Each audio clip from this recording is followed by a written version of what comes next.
Hello, I'm really excited by the diverse and rich offerings at this conference. There's just so much on genders, sexualities, and relationship diversities. Last year's European Sexology conference was surprisingly heteronormative. There are a number of presentations devoted to measuring and treating sexual addiction, seemingly oblivious to the debate about its validity. See David Lay's excellent book for more on this, and that the evidence has failed to support this highly contested pseudo-diagnosis, which seems to have more to do with making money for therapists from people who are in conflict with their religious and social morals, and not attending to treating the underlying sexual guilt or perhaps more serious, undiagnosed psychopathologies. We've been teaching a course for a decade on offering a dozen alternative paradigms for reflecting on and working with out-of-control sexual behaviour. My current favourite clinical model is a sexual health approach to treating OCSB based on 6 sexual health principles. My first time at WAS was in Glasgow in 2010, just before my symposium. I attended a presentation given by some Belgians from the oldest sexological training in Europe, and their curriculum was also surprisingly very heteronormative.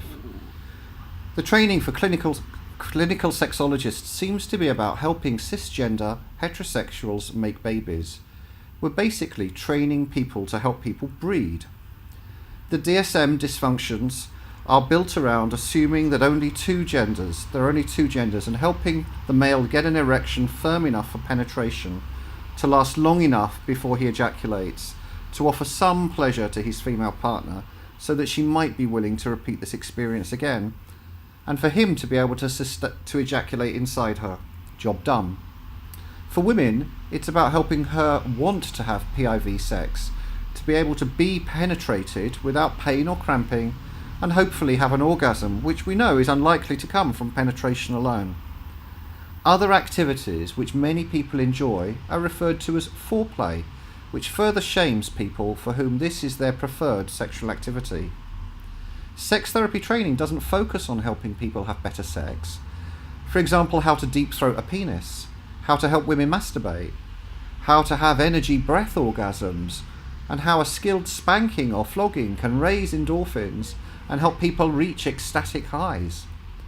These kinds of courses exist, of course, but largely outside of basic sex therapy training. It should not be left to postgraduate trainings like ours to teach diversity and cultural competency with a wide range of GSRD identities. Raise your hands if the anatomy section of your training included the anatomy of the anus and rectum. So we're not actually teaching therapists how to treat anodyspareunia, and yet a significant number of gay men report physical pain from penetration, and many have psychological barriers to enjoying it. Of course, significant numbers of heterosexual males and females want to try or are actively enjoying anal sex. And so it's a great mystery why this is excluded from basic sex therapy training. We need to be aware how a heteronormative lens can lead us astray from being able to adopt other lenses, and can help the narrative become more three-dimensional. We need to question our beliefs about sexual health. We need to embrace diversity and prepare therapists for more than just a couple presenting for therapy. We need to put intersectionality as part of our therapeutic frame of reference, as mononormative lenses are not sophisticated enough to be meaningful for a large percentage of the population. I believe we need to consider critical sexological perspectives in order to train therapists to work with a wider range of genders, sexualities, and other forms of relationship.